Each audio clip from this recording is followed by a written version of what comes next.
hột gà nướng, hột vịt lộn, hột vịt sữa, trứng cút lộn, ớt xào đây. Welcome to another episode of 7 Million Bikes. My name is Niall Mackay. I'm your host as always. Thank you for listening. So today my guest is Susan Lee. Hi Susan. Hello. Now Susan's another Canadian. You're the third Canadian That's crazy. that's been on the show. So Susan has been very busy since she got to Saigon. She's helped to co-found the Saigon Soul pool parties, which were a mainstay of the Saigon scene in the summer, one of the coolest things to do. She's helped co-found the Female Expats group, also known as the Fexpats, which has now over 12,000 members and about to celebrate its 5th year. So that's a Facebook group just for females. She's also co-founded the Honey Badger events, which has cool events going on all over the city. And just because she's not busy enough, she's about to open her own bar with Matt Ryan of Union Jacks, which the name is still to TBD, right? So we're gonna look out for that one. And also, which is one of the coolest things ever, when I was talking to Susan to set up this podcast interview, she's actually listened to all of the 7 Million Bikes episodes, which is cool. So I think you're the first guest who's also a listener.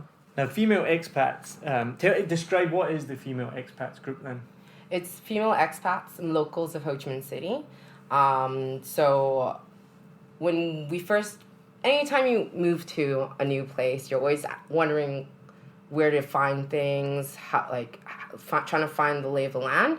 And so you can ask in group forums, but the thing is there's a lot of group forums there that quickly spiral into something completely negative. And so actually my friend Joanne Murphy was the first person to approach me. He's like, look, I want to ask these questions. I can't ask it on these forums. Do you want to start a group? And so she came up with the idea, and I was like, yeah, I'm on board. And that's how it all started, was because we wanted to ask questions about where to find things. Yeah. Because it's like a safe space for women, right? Yes, it's super safe. We have rules, a lot of rules, but it's that's the reason why it's such a safe place to ask questions. It's very positive. People are like always thanking us for creating this group. I really love it, and I'm so glad that it happened. I think being in the community here, there's such a small population of expats. It's so important that we kind of stick together. But I mean, I love the locals on it too. Like they're the ones with the really good insights, and it's all about like blending people in, bringing each other closer, and that's kind of what I find the Female Expats group to be. So we just call it Fexpats for short, because Female Expats and Locals of Ho Chi Minh City is quite long. Yeah. And you're celebrating your 5th year? Yes. That's crazy. June 29th is our 5th year. Wow. Yeah. That's amazing. Yeah. And so we've not discussed this yet. Let's talk about, why did you need to create a safe space? Well, there's a lot of bored people in Ho Chi Minh, and so some of the expat forums are full of trolls, and like you can ask something simple and it just could get very abusive about nothing. Like it could be like, oh, I'm trying to find like runners, but I don't want to go to like a really expensive store. Where can I find a decent pair that's not like a complete knockoff that's gonna fall apart in like 2 days? And then it will go from there. Like, chances are someone's gonna like say something super negative, like, why don't you go back to your own country? Most common one, right? Yeah, and so I don't know, because I don't know every group in the world, but I don't know if it's unique to Saigon. So if you're listening and you lived in Saigon, or you have lived in Saigon, you understand what we're talking about. If you've never lived here and you're listening, the Facebook groups in Saigon for expats are supremely negative, many of them. And exactly what Susan's saying, you can ask anything innocuous and it just turns into just horrible, like to the point where you don't want to post in these groups, right? Yes. I've left most of them. I'm only a member of the few of them, and it's a shame because there's sometimes that you want, a safe place, and I'm not female, so I can't join their group. I'll get my wife to maybe ask in the female expats group, and then she can find out for me. It's funny that you said that you ask your wife to post on female expats. we hear that all the time. It's like anytime they have a question, it's like, wifey, girlfriend, can you do me a favor? Can you post it on Fexpats for me, please? Because you'll actually get answers versus like, why are you here? You should learn how to do it yourself, or like, you know, you just don't know what you're gonna get. Yeah. And it's always just like, it spirals into something that has nothing to do with the original question. Like people just like start putting in their comments. And I've always wondered how many of those people actually even live in Saigon, because I've definitely seen people make comments and you kind of look, and I'm pretty sure they don't live here, because anyone can join them, and it's like, why are you wasting your time on this group? Like, I'm just trying to find out an answer to something that I need help with. So it's one of the negative things about living here is the Facebook groups, but I think it's getting better. I know Lawrence Young started a non-troll Facebook group that's getting more and more members. I think it's up to like 1,000 members now, and that feels like a bit of a safer place. But that's cool. I didn't know that I'm not the only one that asks a wife to post. I hear that all the time. And the thing is, like, I know there's been a few groups that they've tried to do like positive expats and locals of Ho Chi Minh City. Like, there's been a few groups that they've just trying to like do the more positive thing, which is great, but they're just not very active. It's funny because when we first created Fexpats, we had to post in expats to tell people about this group. And so you should have seen the messages that we got. It was so funny. At the same time, someone's like, oh, I'm going to create a group for males, and copied and pasted our group description, just changed it to male, and then created like a male expats and locals of Ho Chi Minh City, and like copied and pasted our first original group description. And like, I think last time I checked, which was like a year ago, it was still exactly the same as our old like rules and stuff. Did it have members? It did. They do have members, but it was they did it out of spite, and then some people who joined it wanted it to be like Fexpats, but it isn't, and so I don't know what their current, like, you know, I don't keep tabs on them or anything like that, so I have no idea what their current status is, but I've had guys come up to me like, oh, I wish Fexpats was like male friendly, or like I wish I could join that group, or I wish we had a group that's similar. But I mean, like with any group, it takes a while to like take off. Like the first year, we only had a few hundred people, and then just word eventually gets out, and then it just kind of blows up, and like constantly having to check over profiles, see if it's like a fake profile, real profile, is this a guy? So how many admins do you have, and how much time does that take? We have about, I think, 8 admins last time I checked. Everyone, depending on who you are, like contributes as much time as you can.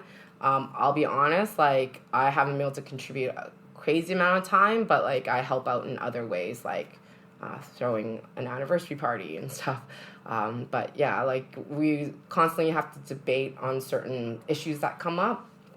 But generally, there's a few admins on there that are great and they're super active, and there's a few people that kind of sit back at different times. Right now, I definitely have a lot on my plate, so I'm sitting back a little bit.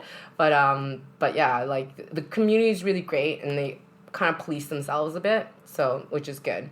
But now, like Facebook groups gotten even better. So if you erase a post, it tells you the rules pop up, and you just click which rule they broke, and then you send it off. So it's really, it's gotten much easier. And what are your rules that you think have helped make the group successful? Well, there's a couple things. If you're going to try to sell something on our group, you have to provide a 10% discount, especially for our members of our group. This helps because we don't get bombarded by sales posts. And then members get a benefit out of it, so it's kind of like a win-win situation, and then people get to advertise their business. No, we don't allow housing posts. We allow for roommates, like people who are looking for like a roommate or something like that, but we don't allow housing landlords, like people who are just, because that just fills up. It fills up the space a lot, and because the reason for the group is to have a helpful community, and so it's not helpful when you start getting bombarded by advertisements, and that's not what our group's about. And so we even had to like take out clothing posts because it was just like everyone's constantly moving and getting rid of clothes, and we're just like, okay, like today's feed is like 80% clothes, and so we had to put in a rule of like, okay guys, sorry, no clothing posts, but hey, there's another group here, it's empty your closet, specific for clothing sales, just go there. So we try to be helpful, but we're also trying to keep the group like down to its core message. But it's like we've had some interesting debates and issues come up that like we debate in the group, we debate as admin. And so what has been the most rewarding thing from female expats? I think just everyone like being so grateful and thankful that this group exists, and just forming, men included. yeah, forming connections. Like, so you know, people end up coming to Ho Chi Minh for the first time, and they don't know anyone, so they'll just like post on there like, hey, like, anyone want to meet up for a coffee or something? I'm new to town, trying to get my bearings, meet new friends, and so some people. I think that's a great example that if they posted that exact same thing on another group, the comments would be horrible and it wouldn't be helpful for that person. And I've seen people post things in those other groups when it's like you're scaring this person away before they've even got here. Like they're going to come here and just think so negatively of Saigon. And it's not like that at all. And you're just some troll that might not even live here. And you're just like attacking this person for asking an innocent question. And so, yeah, that's a good point, that people can go and say those kind of, make those kind of just completely innocent comments, but then get, you know, positive feedback from it. Definitely. And, like, that's the thing. Like, that's why this group exists. It's just for you to, like, ask questions, try to meet up with people, and not get attacked. But that being said, like, some of those expat groups, they have so many members, and we have, like, a team of 8 people, and we still miss stuff. And, like, it is a lot of time committed to it. Like, people message me all the time, like, why am I not being accepted? Why did my post get erased? And, like, and sometimes just, like, it's gotten to the point where I'm like, can you please read over the rules again and tell me why you think your post got erased? Because it's, like, it's getting... It's such a teacher move. It is such a teacher move. But it's also, like, you clearly don't remember the rules. You need to refresh yourself. Like, figure it out. You're an adult. That's a great one. Yeah. You tell me why it's wrong, and then I'll tell you if you're right. Exactly.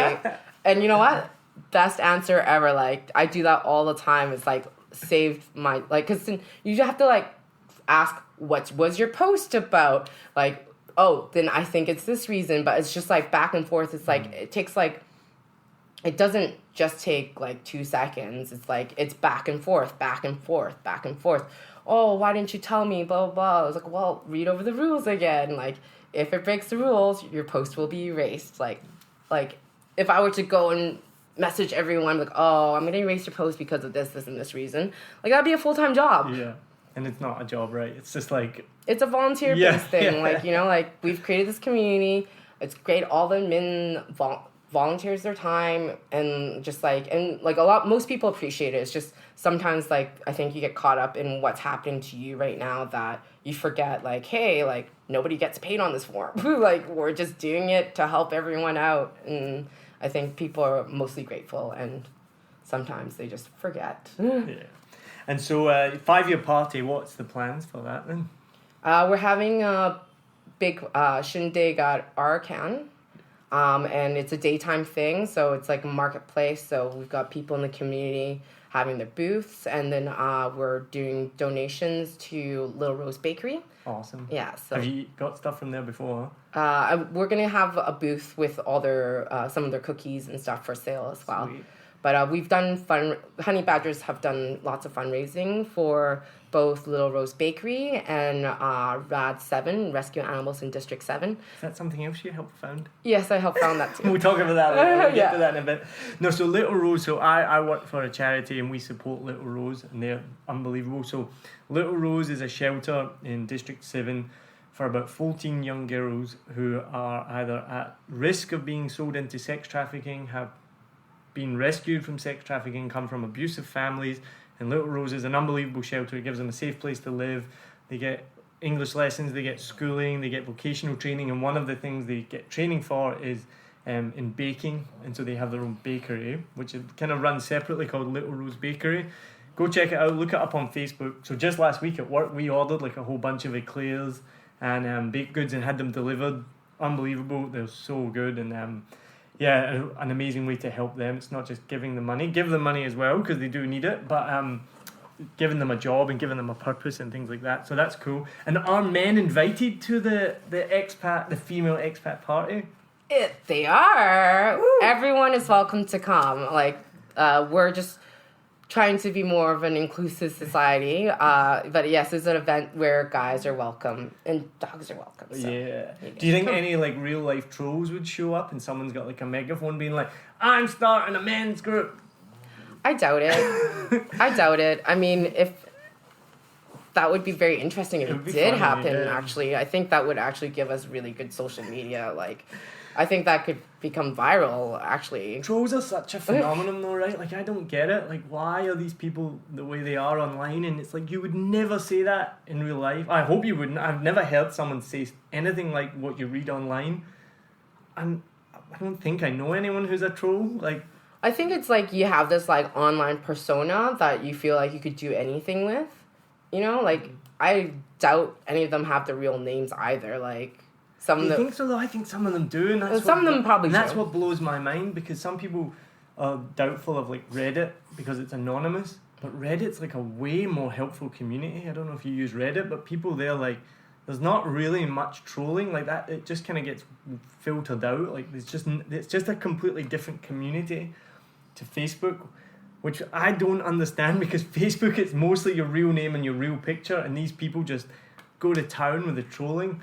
But on Reddit, it's completely anonymous, but it seems to be like self-policed where people don't do that. I'm curious, like, maybe from your listeners that's in other countries, do you guys have trolls in forums in your own country? Like, because, like, I am honestly not part of Facebook communities in other parts of the world anymore, because, I mean, I've been here for 6 years, so, like, I'm based here, so all my stuff is related to here. I wonder if there are trolls in other countries, on other groups, and other forums. Like, I'm curious about that. If you're from another country, send us a message on Facebook, let us know, is it unique to Saigon? It's bad here anyway, I know that. So let's move on to Honey Badger events. Tell us about that. How did that come about? Because that's quite new, right? Well, yeah, it's new and it's not new, because, like, I've been doing events for a long time. So even with the pool parties, sometimes I do, like, a one-off, like, usually every year I do a pub crawl, so, like, 12 pubs of Christmas. And then last year we did 8 bars of Hanukkah, just because by the 12th bar it's just too messy and you lose half the, like, it's hard for people to... You lose half the night. Yeah. You get to the 12th by, like, I'm going to remember 6. Yeah. So, like, people either, like, start late or they end early. So we decided this year, instead of doing 12, we'd do 8 bars on Hanukkah. And it really turned out super well. We had sponsorship from Bacardi. And then we were able to go to every venue. We'd get our first drink for free. And then one of the venues we got was actually on a cycle ride. So everyone popped on a cyclo. We had, like, blue Santa hats, and we rode through the city. We stopped at Nguyen Jack's, and we got, like, a cone of fish and chips. And we're, like, drinking beer while we're getting cycled through the city. It was super fun.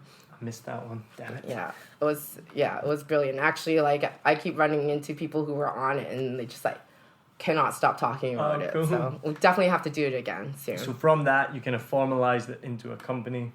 Well, we formalized it before. So what was happening was I was doing events, and my business partner, Alina Tran, she was doing events, and I was actually helping her with her events, and then she was helping me a bit with my events. And I'm like, hey, like, let's just form, like, an event company, because it's something that we're doing.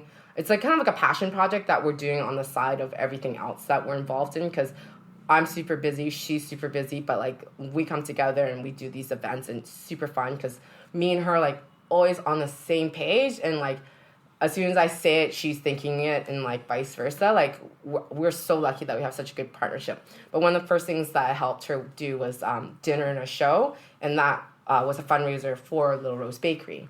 And so that's kind of, like, the first event where, like, I was actively helping her with her event, and that's when we started forming our business officially after my I had a bad accident last August.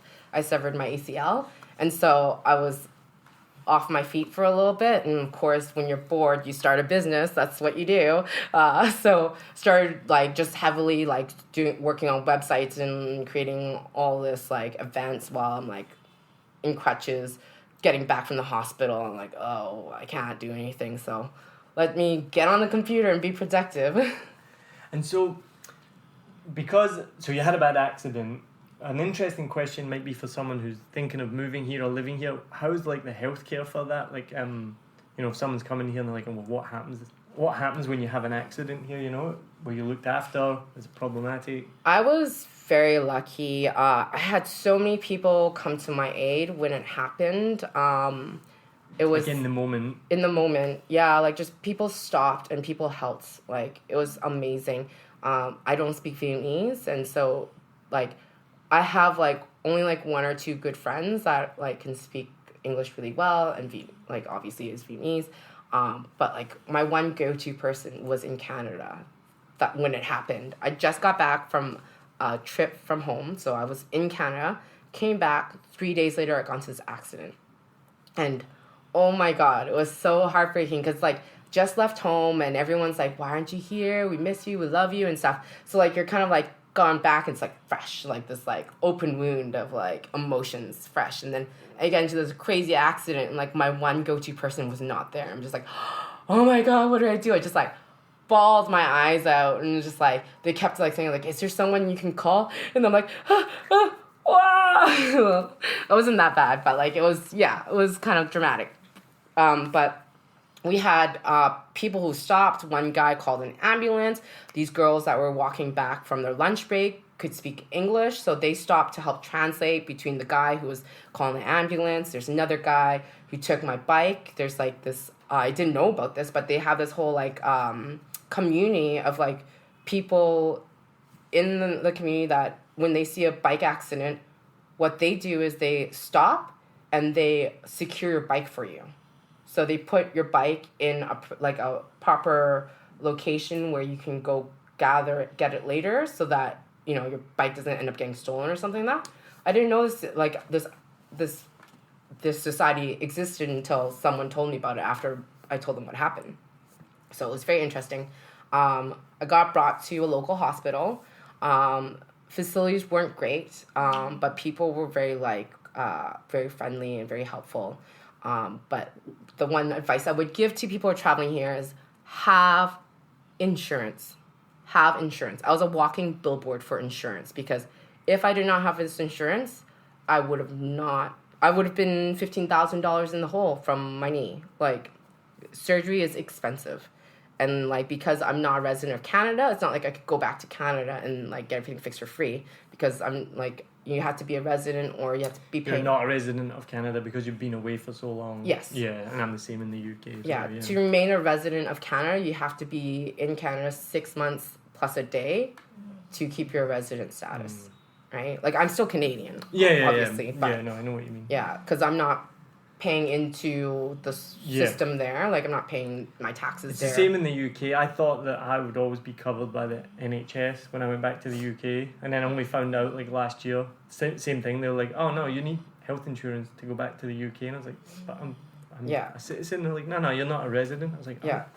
So yeah, no, I'm the same. I always have insurance. Yeah. I won't go a day anywhere without insurance. Well, you know what? I played with fire because like the first 3 years I didn't have insurance. Mainly because like my boyfriend at the time was just like, you don't need insurance, you just go back home, Canada. And it's just like, it doesn't work that way. Yeah. But like in his head it works this way. And so finally like I was like, no, I'm getting insurance. And then I tried to convince him to get insurance, but he never did it.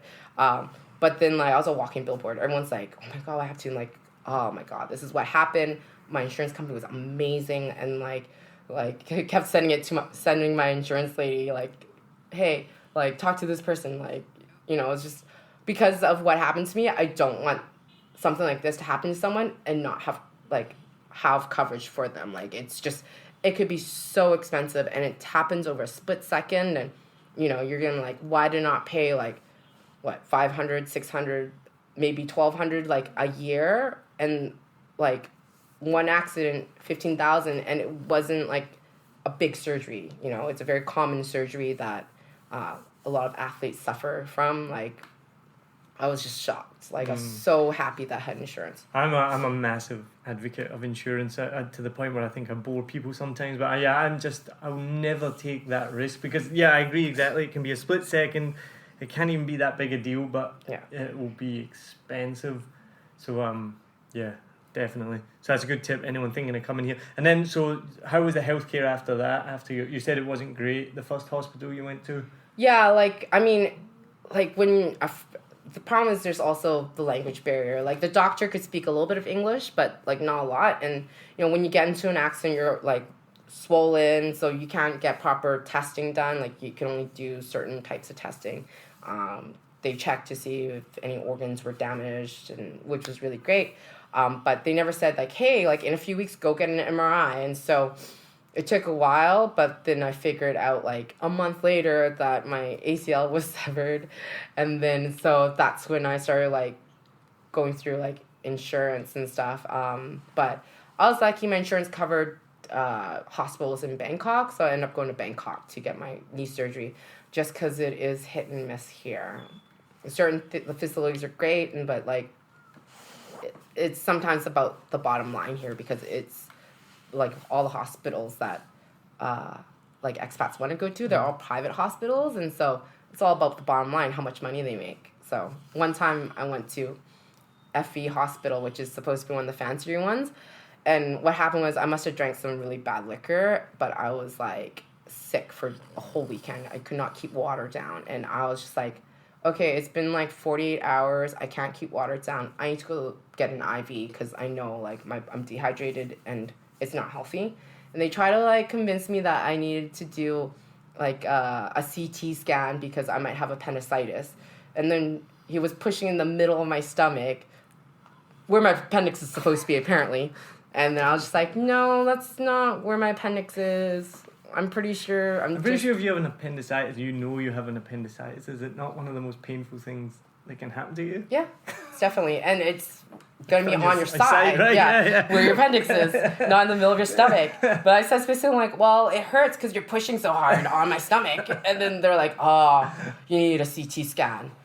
It was like $350 please. It's just like, oh, no, thank you. Like, I definitely know that's not where my appendix is, so. And then you try to get another doctor to come over and be like, oh, we will not be responsible if your appendix, like, explodes. I'm like, well, I'm pretty sure my appendix in the middle of my stomach is not going to explode. Just give me an IV. Yeah, exactly. It is a worrying thing. I know I've thought about it in the past. I've not really had any major problems, but the healthcare system here can be okay, but it can be hit and miss. Yeah. And I think what happens is because it's so hit and miss that, like, we rely less on the doctors here. And so you end up just going straight to the pharmacy and, like, giving the description of what you have because you feel sometimes the doctors have exactly the same training as a pharmacist. It's, like, ridiculous. And then also, like, some things that I would have gone to the doctor if it happened in Canada, I just don't go here because I'm like, chances are they're not going to know what's going to happen, like, what's happening. So, like, it's not good. It's difficult not having confidence in doctors. That is a challenge here because I've been a couple of times and you do sometimes get some misdiagnosis or they don't diagnose something, and I know for some people I know they say I go to the doctor, you're sick, and they're like, well, no, because he's not going to tell me what's wrong with me. And it's like, that's not a good situation to be in, right? 100% agree. Someone told me, I won't name the hospital recently, but someone told me the hospital that I regularly go to, or like kind of clinic if I ever need to go, they speak really good English, and so I always feel like, quite comfortable there. But a Vietnamese colleague of mine told me that it's not actually that good a hospital. They can just speak good English. Oh. So that's why a lot of the expats go there. But it's not actually good quality. And I was like, but I'm stuck in a hard place. Like, what do I do? Yeah. I can't really go to a better Vietnamese hospital because I'm the same. I don't speak Vietnamese. And I'm not going to rely on all my Vietnamese friends every time to be like, hey, I got to go to the doctors. Can you come with me? Like. Yeah, I know what you mean. I feel sorry for my one Vietnamese friend that I'm always like, what does this mean? Translate for me. I used to be really bad. And if you're listening, I'm sorry. I used to have to call you all the time. And we used to live with her boyfriend, Peter. And I would have problems with my bike. Sorry about the dogs in the background. If you've heard previous episodes, you've heard these same dogs barking all the time. It's Vietnam. This is just a good example of what it's like to live The real Vietnam. the real Vietnam. There's always noise in the background. We always had problems with our motorbike, and I'd be calling her like nearly every couple of days. Can you talk to the mechanic? And like, you know. Yeah. But you feel bad eventually. You're like, I can't keep relying on you. Yeah, I know. I've started to like utilize Google Translate a lot more. It's you know what? I figured out what the problem is. When you're translating Vietnamese to English, it's because we can't type with all the accents. If we can type with the accents, I'm sure it'll be more accurate. Yeah. But like, I don't know how to type with accents.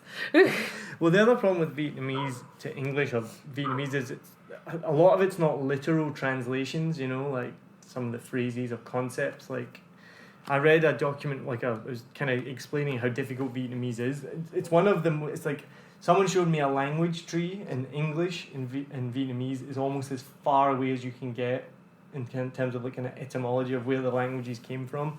They share the Roman alphabet, but apart from that, they almost share nothing else. And so this was like a passage of text in Vietnamese, and then it was translated into English, like literally. And if you translate it like word for word, it just means nothing. So it's really difficult to make it into English because you need to actually need to understand what the Vietnamese is saying, not like what the word actually is. Yeah, because I think from what I've understood and what I've heard is they just have very basic vocabulary. Like one word will mean like a whole bunch of different things, but it's because they just have a limited vocabulary. So it's depending on where that word sits in the sentence or how like what it's paired up with, it means completely different things. I believe so, yeah. Well, like there's the same word for blue and green. I did not know that. Yeah, san, X-A-N-H. But one of them, if you say it in the full way, it's green of the tree or blue of the sky. But most of the time it's just san. Oh. And if you think about it, if you point to that and you go, what colour is that? And you go san and it's green, well then you know they're saying green, right? Yeah. So, but I don't know where it would get difficult, where if it's blue and green next to each other and you're like, what colour is that? I don't know yet. Yeah. But this is the difficulties of living here. So let's talk about RAD7 then. So I forgot about that. That's awesome. So RAD7's an animal welfare charity? Yes. So like in D2 they have ARC. And they're amazing, but they're based out of Tao Dien. And so I used to live in D7 back in the day. For my first 2 years I lived there, and I used to just end up bringing these poor kittens home with me every time. Like there's cats was constantly having kittens in my garage, and so the security guard got to the one point where they start collecting cats for me to rescue, and so I take them home and I spend hours picking fleas off of them with tweezers. It was so painful, sweating my ass off. You're getting known as the crazy cat lady yes. as well. Well, actually, that's kind of one of my goals later on. Just kidding. But yeah, I've always wanted this big cat palace of cats just everywhere. But yeah, goals in life, right? So anyway, so I used to rescue a lot of kittens, and the last pair that I had, my boyfriend at the time was no more kittens. We had them for I think a month and a half before we found foster homes for them. And he's no more. I'm putting my foot down. But my business partner, Lena, also does the same thing. Me and her, we're just cut from the same cloth. Two crazy cat ladies. Yeah, we're two crazy cat ladies that carry whiskey flasks with us everywhere. That's kind of the basis of how we became friends. You're right. You're famous for that. You've always got a whiskey flask with you, right? Yeah. Well, the reason why I have a whiskey flask is there's a lot of places that you end up, they don't serve whiskey. So you can't be hey, crew, can we just not come here because they only serve beer and I don't drink beer? I don't want to put that on people. So I am a very organized, prepared person, and that's why I always have a whiskey flask. You are famous for that, being very organized. Yes. I think I heard that about you before I'd ever met you. Oh, really? You're the most organized person ever. Because you put on all these events and it's always well structured, well organized. I've never seen you with a clipboard, but I feel you would be a person that you would see with a clipboard walking about. You should get one, I think. Yeah, well, sometimes I'll have a clipboard. If I'm at an event and I've got things to I do sometimes have a clipboard, but... Clipboard and a whiskey flask. Well, I try to keep the drinking to a minimal if I'm responsible for things. So you don't see those two things together. It's either the whiskey flask all the clipboard? Well, no, Not at the same time? it's kind of one of those, like, I'll have the clipboard at the beginning of the night, and I'll have the whiskey flask at the end of the night. But there's a transitional period where, like, once, like, responsibility's done, like, okay, time for a whiskey hour or hours. So to what? We'll go back to the Rad 7. So you were crazy cat lady. Yes. And then... So like, I used to rescue cats, but I've been out of D7 for a long time, but my partner Lena still lives there, and so she's still ongoing rescuing animals. But vet bills are just fucking expensive, right? I know. So, yeah, so, like, when you're constantly, like, picking strays up and, like, getting them fixed and, like, brought back to health, it's really draining.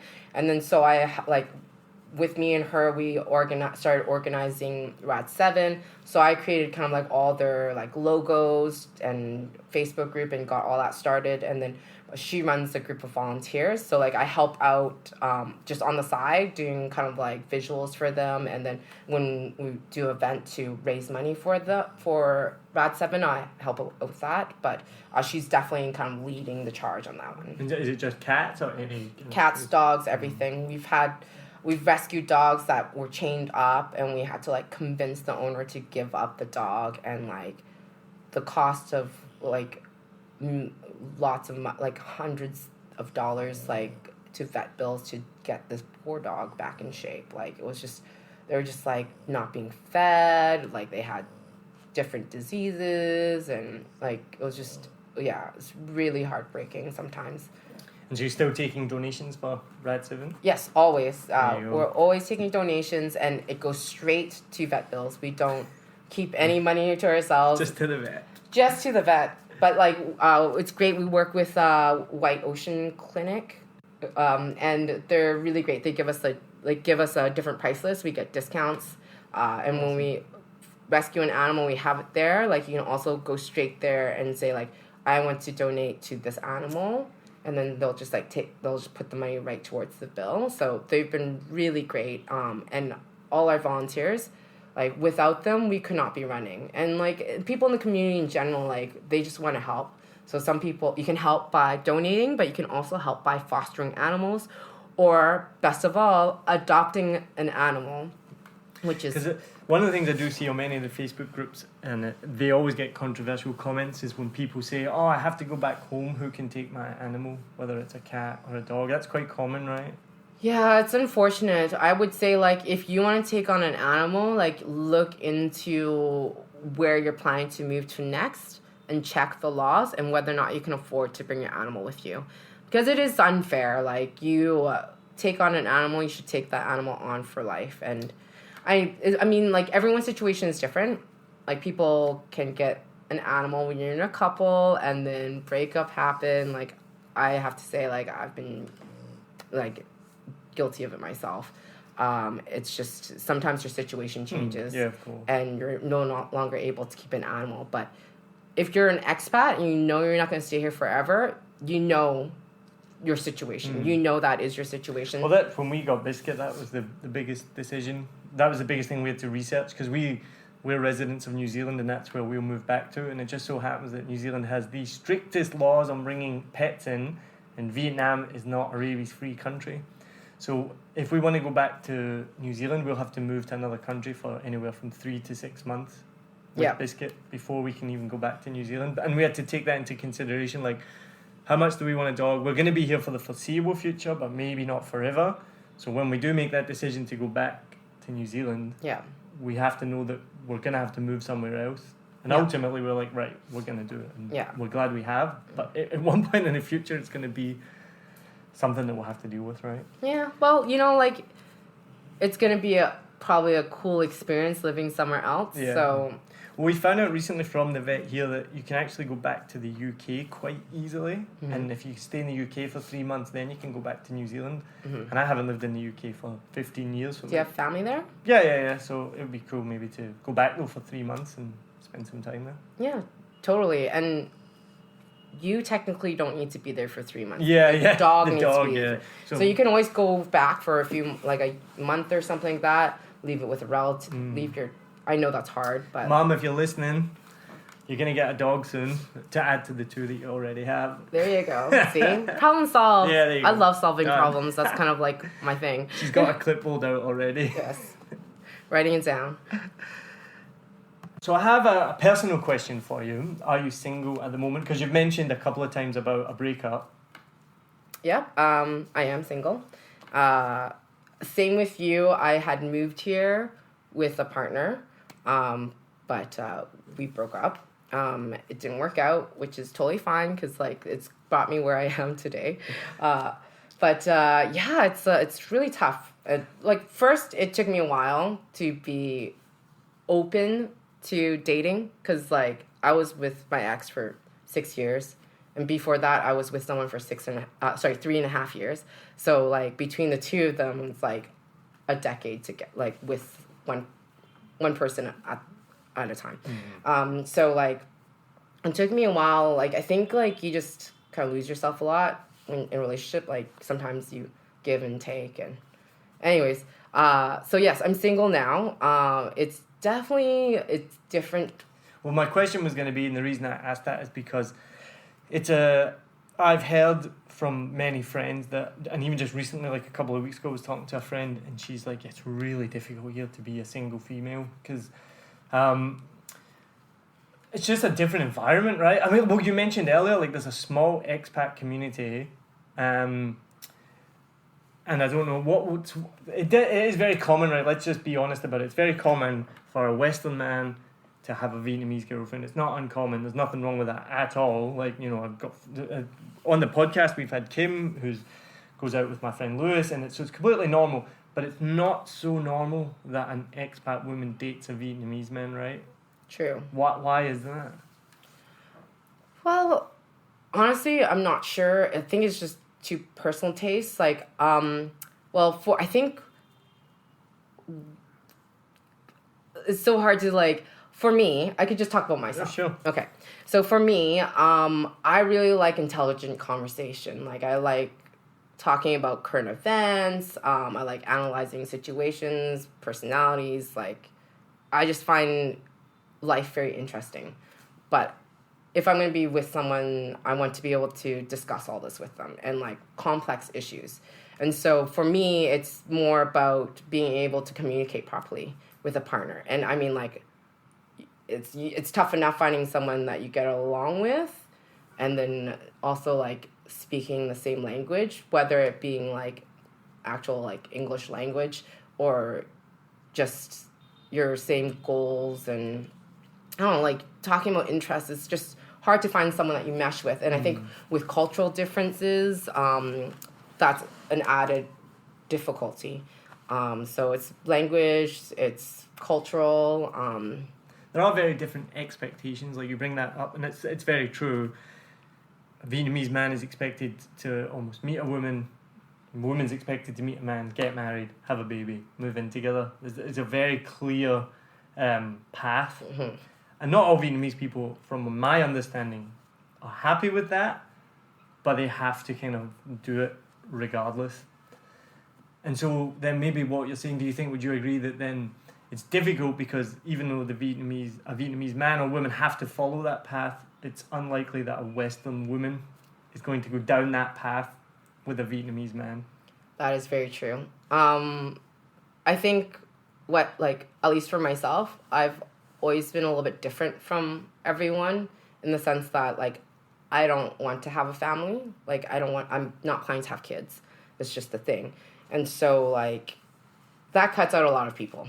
It does. A lot of people, that's part of living is having offspring, and like, which is great for like a lot of people. It's just like, it's never been my thing. And, you know, I used to get, you change your mind. But like, it's just something that I've never wanted. And so, which makes the dating pool even smaller, I would say. Mm.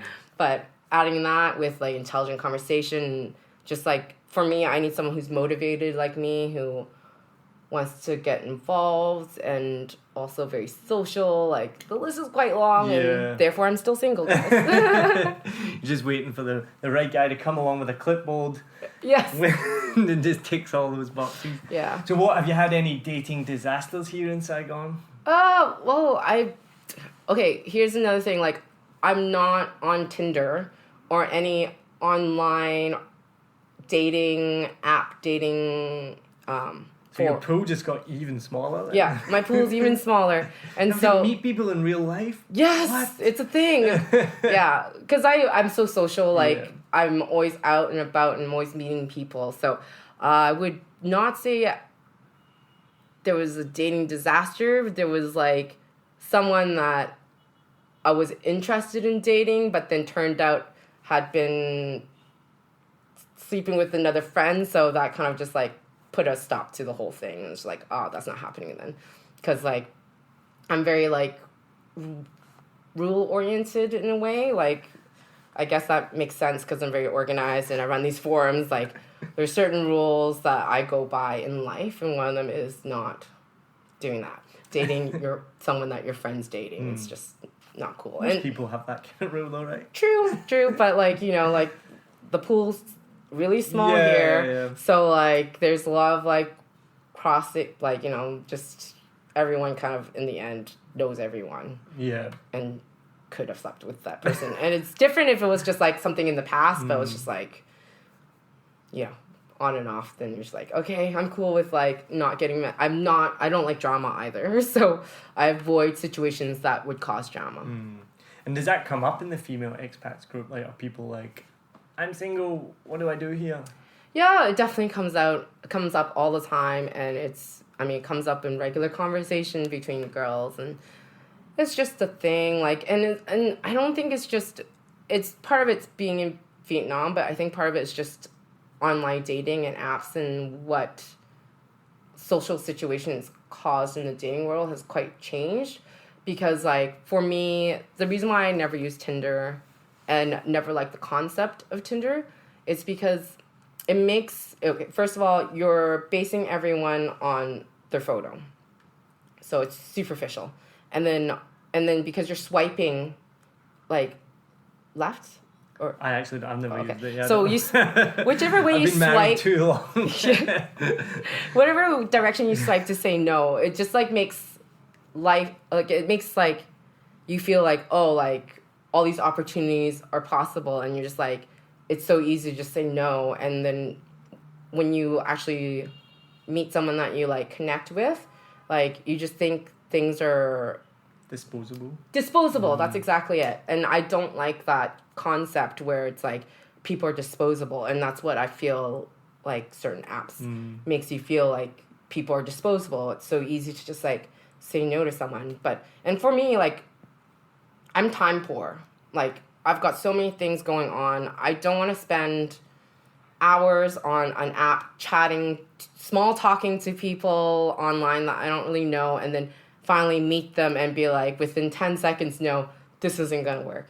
So, like, for me, like, meeting people in real life is so much better because you can decide, like, hey, you know, this person's cool. I don't mind spending time with them, or this person's nice, but it's just, like, really not my type of person. You know what I mean? Yeah. Like, no, so you've been here 6 years. That's crazy. So, a common question I've asked a lot of people: what are the changes that you've seen in Saigon? Because in just 3 years, the place has changed so much.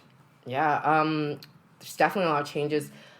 Food, good bars. There's, like, bars popping up all the time and restaurants popping up all the time. And before, like, you know, if you wanted, like, a good cocktail, it was just hard to come by. Like, I remember when the Ratcha Room opened up, and that was, like, the first really good, like, Western bar with, like, proper service, really delicious cocktails, and I still regularly go there. Like, and they've opened a few other bars and restaurants, but, like, yeah, before, that was scarce. It was mostly people, well, I guess, like, because I was new in town, like, your first go-to place is Bui Vien. And so, like, everyone goes to Bui Vien, and it's an interesting... Have you been lately? ...dynamic. I try to avoid it. It's changed so much. It has changed. I never go there anymore either. Same as you. In the beginning, you just have to go, right? And anyone who's been here for, like, more than a year is like, no, you never go to Bui Vien. Yeah. Bui Vien is like the backpacker street. It's like the Khao San Road of Saigon, if you haven't been here before. And it's gone crazy now. Like, even sometimes I've gone down during the middle of the day, or I've just been in that end of town, and like all the bars have changed. It used to be when I got here 3 years ago, full of like plastic stool places. You could sit out on the street. People came by with food. I went down there at night recently, and all like on the bikes. I was just like I said, I was in that end of town, and all the bars are all competing with each other for music, and they've all become like super gaudy, over the top, themed bars. All the plastic stool places have gone, and they've made it a walking street.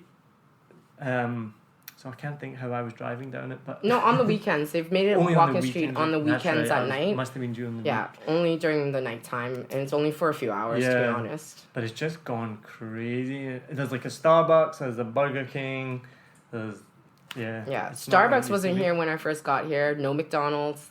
Those all came while I was here. Popeyes all came when I was here. Wow. So like the accessibility to Western food has gotten better. I mean, it was always pretty good, to be honest, but it's just gotten like more over the top, and they've gotten way better at making signs. So like before, like like a sign advertising whatever their business is, like it was just like a sign with a whole bunch of writing across it, your address, and a whole bunch of other stuff. I mean, it's all Vietnamese, so I don't know what it says, but it's always like a sign with like all this writing on it. But now they've got like these giant signs that's really visual, sometimes like neon lights, and that's the one thing I noticed about Bui Vinh when I walk down there. It's like it's like turned into kind of like Vegas signage. Like it's not Vegas, but like it's going towards like big neon signs versus like really crappy signs with like 20 different things written on it. That's like a huge thing. But yeah, I do avoid it as like much as I can, but like sometimes my visa lady's there, so I have to go there sometimes, and like at the end of the night, and like if your group wants to go there, then you just end up going there. Yeah, it's like I have, to be honest, it's mostly my friends that go these days, not me. Some people that I know, and it is always like the late night spot. Like, oh, where'd you go last night? Bui Vinh. Yeah. I was like, oh, because there's nowhere else to go once after a certain time, right? Well, not true. Like you can go to Lighthouse, the observatory, but they all have cover charges, and the drinks are more expensive. Yeah. So it really depends on who you're with and what their budget is. Yeah. And then so and like with Bui Vinh, like the reason why I don't like going there is just a lot of times you can't trust the liquor that you're being served, and because I don't drink beer, I only drink liquor. Like that's why one of the reasons why I carry hip flask with me. Not that because I'll end up on Bui Vinh, but like you end up on places where they just don't serve spirits, or you can't trust their spirits in that area. I'm not saying everywhere, but like like I've read about that before I got here. You've got to be careful about the spirits and things like they've that. gotten better though. They've gotten better. I've never had a problem personally, but I've heard about it. Yeah. I have. The FV incident Oh, was caused right, because there of you Bui go. Vinh. Like, Right. yeah, I got some bad vodka. That was when I was still drinking vodka. But Put yeah, you off for life. I'm whiskey now. All whiskey all the way. So you used to live in District 7. Where do you live now? D1. Oh, right, in downtown then. Yeah, actually, You don't need to give your address or anything like that. I live at. Yeah. I live kind of on the border of D1. So it's a really convenient location because it's I can cut across to Phu Nguyen, Binh Tan, District 2, and like downtown D1 like 10 to 20 minutes flat. It's awesome. Depending on the time of day. Depending on the time of day, yeah. So we'll move on then to the final part of the podcast. We finish with the same questions. Now, you've listened, so you've heard everyone else answer these questions. You don't have to come up with anything unique. Vietnam is famous for its food, not just Popeyes and McDonald's that we have these days. So what's your top 3 Vietnamese foods? Well, there's a few that's been repeated. I really like bánh cha Hanoi, which is really good. They like grilled meats and put this in this delicious sauce. Bánh thịt nướng, also kind of like similar to bánh cha Hanoi, let's be honest. One thing that I really like, and it's not a food stall, it's at this one restaurant, and they serve is soft shell crab with passion fruit sauce. It is so good. So they deep fried the soft shell crab because the soft shell you can just eat the whole thing. You don't need to peel anything, and the passion fruit like sauce that they have on top is superb. And what's your favorite beer? Okay, well, my favorite bar is probably the Ratcha Room, but then malt is a very close second, which works perfectly. They're on the same street, so I always start off at kind of like the Ratcha Room. They have an amazing happy hour. It's 50% off of all alcoholic drinks.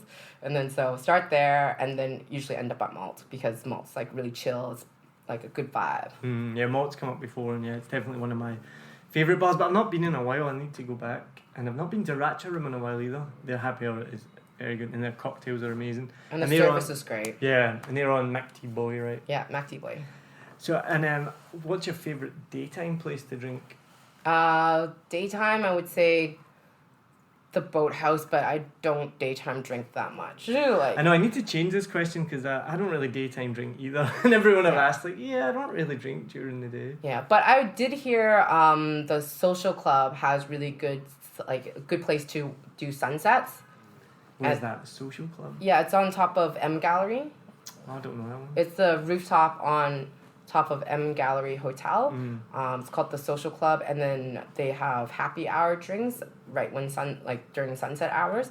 So it's a good place to kind of start your evening if you wanted to get the sunset. Nice. Check that one out then.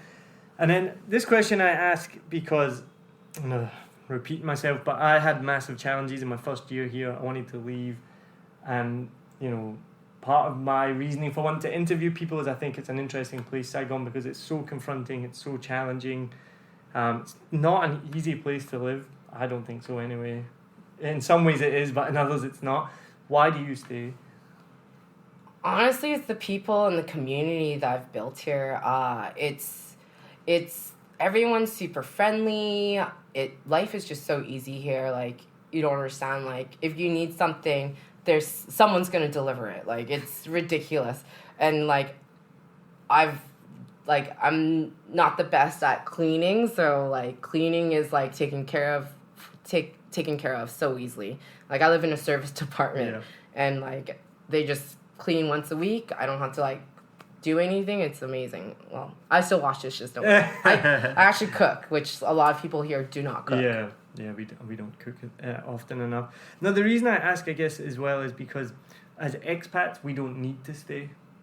You know what I mean? Like, we've all got this option to go back to our home countries or go back somewhere else. And a Vietnamese person, while they may have options, maybe don't have that option to be like, well, I want to leave this place, So that's why I ask, why do you stay? Because we could all just be like, yep.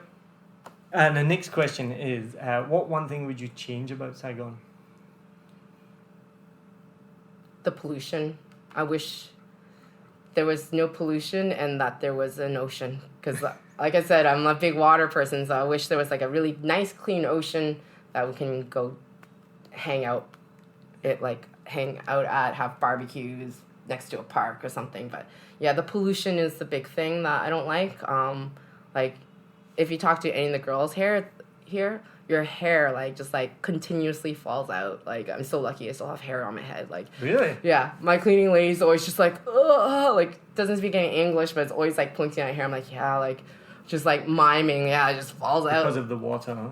Because of the water. Like, I have a water filter that's helped a bit, but like, it's definitely something that is quite noticeable here. Can I just say, Susan's not bald. She's got a full head of hair right now. Thank God. It's not too bad. The pollution is bad here, and I don't know what the solution is going to be anytime soon, hopefully. I think there's a misconception, though, because most people think it's from the traffic, and what I've read is it actually comes from construction is the biggest cause of air pollution. And so I think it will be something that will get better. Like, it's something when you live overseas, or you live in your home country, or you live in the West, and we hear these terms like developing in a developed country, and to me they were always just kind of terms or phrases, and you know what it means. But since I've lived in Southeast Asia, that word developing country, like, it literally means the country is developing, which means building is what it means. Mm-hmm. It means construction. They're putting up buildings, they're building the railway line or the underground system. So as that country, they're going through the development that our societies went through 100 years ago. And 100 years ago, Vancouver, Canada, London, Glasgow, Melbourne, all these big cities would have been horrible places to live in, but polluted, dirty, disgusting, because they were going through their development. And they've done all that. And now, because I used to live in Melbourne, and the Yarra River's beautiful, the banks are gorgeous. I mean, I wouldn't swim in it, but it's not polluted. But then you go back and you read, there used to be coal mines like right in the middle of the city, on the river was black, all of that stuff. So I think just like Vietnam and Southeast Asia in general is just going through what our countries went through 100 years ago. So I think it will get better. Like once that development slows down and it becomes more developed than developing, but it means we have to live through that at the moment. So hopefully it will get better eventually. Well, there's a catch-22, isn't it? Like once it's developed, everything's gonna be like way more expensive, and like the opportunities will be way lower. I mean, it's kind of a catch-22. Yeah. Like, yeah, we're living through the development stage, but like we have all these opportunities to get into the market, doing whatever you want. I mean, that's why like I'm opening a bar, trying that out and seeing how that goes. So that's my new project. Is I'm opening a bar with my good buddy Matt Ryan, which he's come up in conversation in previous podcasts episodes. And so we're opening a bar and super exciting. It's kind of like a pop-up bar for a year and see how we like it. And then going from there on. Yeah, sweet. And then, we've talked about that as well with, I think, Jawanza. Just the opportunities here are incredible. And the cost is cheap right now. So you're right, once it's developed, it's going to have changed. So we just got to put up with the air pollution. Yeah, exactly. Get yourself an air purifier. We got an air purifier a few months ago, and I feel like that's helped. And AQ Blue masks is the other tip, right? You wear an AQ Blue mask? I don't wear a mask. What? No. What? That's more important than insurance. It's really hot. Oh my goodness. Everyone get an AQ Blue mask. Okay. It keeps out all the pollutants. I will give it a try. That's shocked me, Susan. I'm sorry. I didn't mean to disappoint you. So talking about pollution leads us to the next question. What's your favourite place to get out of town? Well, honestly, I've been so busy that I haven't had a chance to go anywhere in the last year. But previous to that, I was traveling a lot. And because we're in Southeast Asia, it's so quick to pop on a plane and go somewhere really cool. And in the last few years, I've been really into diving. So my answer is anywhere that there's good diving. Where's your favorite place to go diving? So far, I've been to Borneo, and that was really amazing. Oh, it's so hard because El Nido was amazing too. But I went to El Nido like 4 or 5 years ago, so now it's quite different from when I went. But that was like my first diving experience. It was so amazing, and I went with this company called El Dive. I still remember the name because the owner was so good, and it was just like super kind, really attentive, made you feel really safe, super patient. And that's so important that you go diving with someone that's really good, because like your life is at stake, right? So because of that experience, like I just fell in love with diving, and like diving, just go diving. Cool. And treat your oceans right. Yeah. There's not too many places to go diving in Vietnam, is there? There's a couple of spots, but I've not heard good things about it, because I do a little bit of diving as well. There's nowhere really you would recommend in Vietnam to go scuba diving? Well, it's hit or miss. Chum Island, off of Hoi An. I've been diving there a couple of times. I went there, but when I went there, the visibility wasn't very good. Yeah. It was definitely not the right time to go, but I just really needed to go diving, so I went. But I did rescue a cuttlefish from a fisherman's net. That was really cool. I got my my open water in Nha Trang, and that was all right. I had originally gone to Con Dao to do my license, but the thing is, like, they're really strict about when boats can go, and we gave ourselves 4 days, and out of the 4 full days that we're there, they allowed us to go diving once, so I couldn't finish my certification. But when I did go diving, it was pretty cool. It's definitely probably the nicest dive site in Vietnam. And I saw a moray eel. They were like big shells. Like it was really diverse, but it was in Con Dao, and unfortunately, if you're going for diving, it's sometimes you can go out, sometimes you can't. It's a really small town, so like there's not a huge amount of things to see, but it was interesting because it used to be they used to keep prisoners there, and so there's quite a military presence, and so there are like touristy sites to go to, and then because it's such a small island, you can ride around on a motorbike, so that was lots of fun. Cool. Let me check that one out then. Yeah, I haven't been there yet. And then last question, and we've covered a lot. What advice would you give to someone who's thinking of living here? And we've covered insurance. Okay. Get insurance. Apart from that, what advice? You grab to get around, and don't drink and drive. Like, people do it here, unfortunately, and it's so silly because the cost of getting a private driver, whether in a car or on the back of a motorbike, is so cheap here. Like, there's no excuse why you should be riding your motorbike if you're drinking. So my one rule when I go out, if I'm going to have one drink, I'm not taking my motorbike. And it's super easy to deal with, and like that's kind of the rule that I go by. I think you just have to plan ahead, right? Like that's what too many people do, is they don't plan ahead because you're so reliant on your motorbike here. So they take it and they're like, oh, I'm going to have a drink. And then it's like, oh, I've had 5 drinks. Yeah. Now I've got to take my bike home. That's why, like, I always drop off my motorbike before I go out if I'm going to go drinking. So, like, I'll generally just ride my motorbike in the daytime, and in the evening time, I never take it out. That's good advice. And if you're caught drink driving, you're not covered by insurance. Yeah. Yeah, definitely. So to finish up, tell us about what's happening next. Tell us about the bar that you're opening. You've got so many projects. What's going on for the future?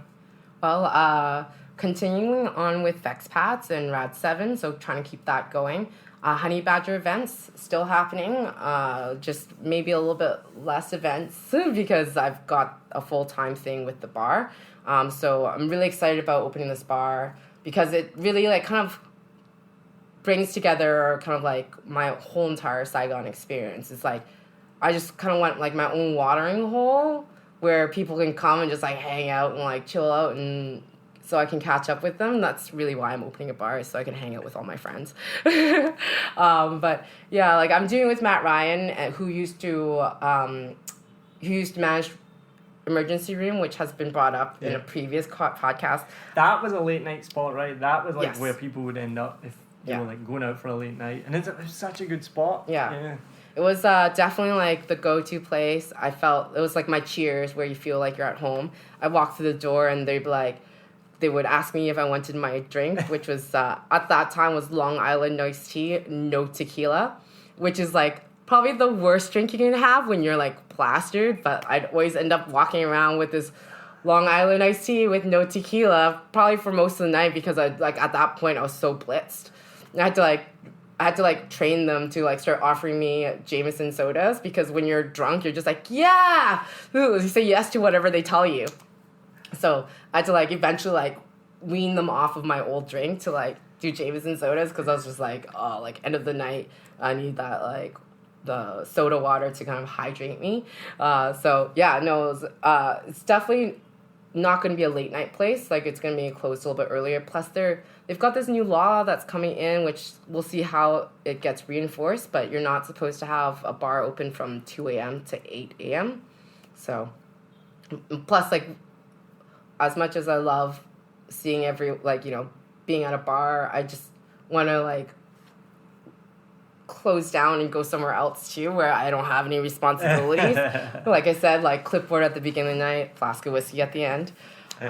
So I'm doing it with Matt Ryan, and so it's right below Union Jack, so it's a really convenient location. And then so we've got kind of access to the kitchen upstairs, so we'll be doing our own bar menu, but but it's definitely going to be unique to our bar, and we're going to have, it is kind of like a beachy, ocean-based concept bar. You're bringing it to you since you can't go to it. Exactly. Like I can't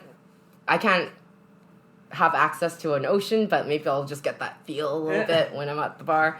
So like that's the plan. Whether or not we pull it off, we'll see. Like it's always like new, right? Like everything is new, and you're trying to like figure how to like make it work, like look the way you want it to. Like what you have in your mind might not be like what occurs in front of you.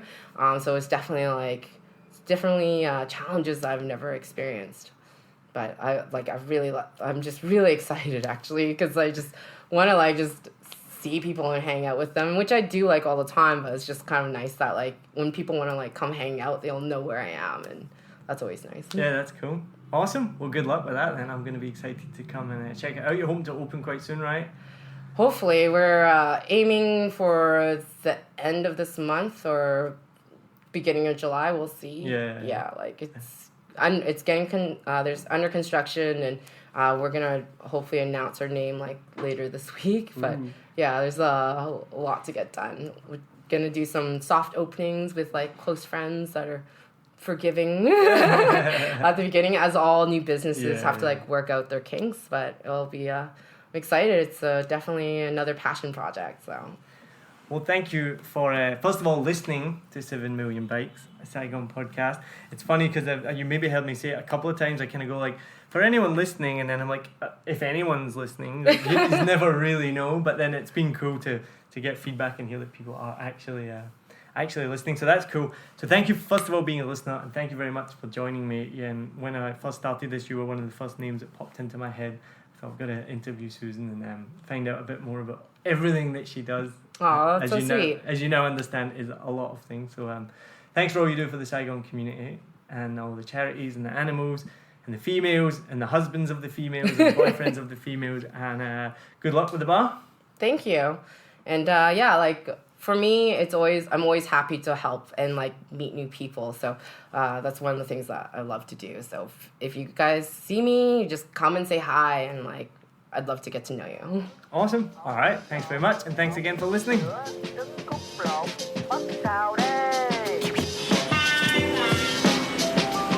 Thanks for listening to another episode of 7 Million Bikes, a Saigon podcast.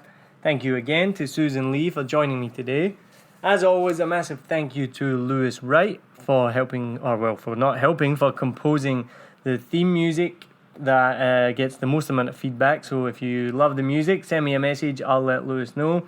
Also, thank you to Nguyen for helping design the cover art that you can see on our Facebook page, website, everywhere that you can find the podcast. That's thanks to her help.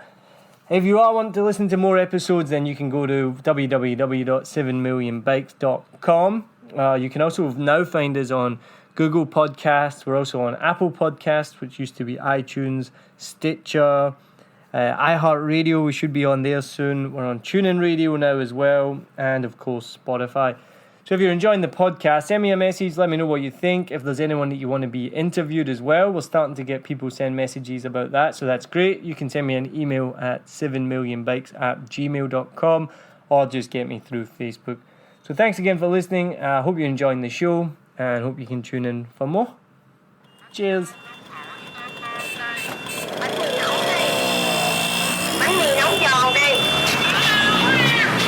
Hột gà nướng, hột vịt lộn, hột vịt sữa, trứng cút lộn, mắm xào đây. Mắm xào đây.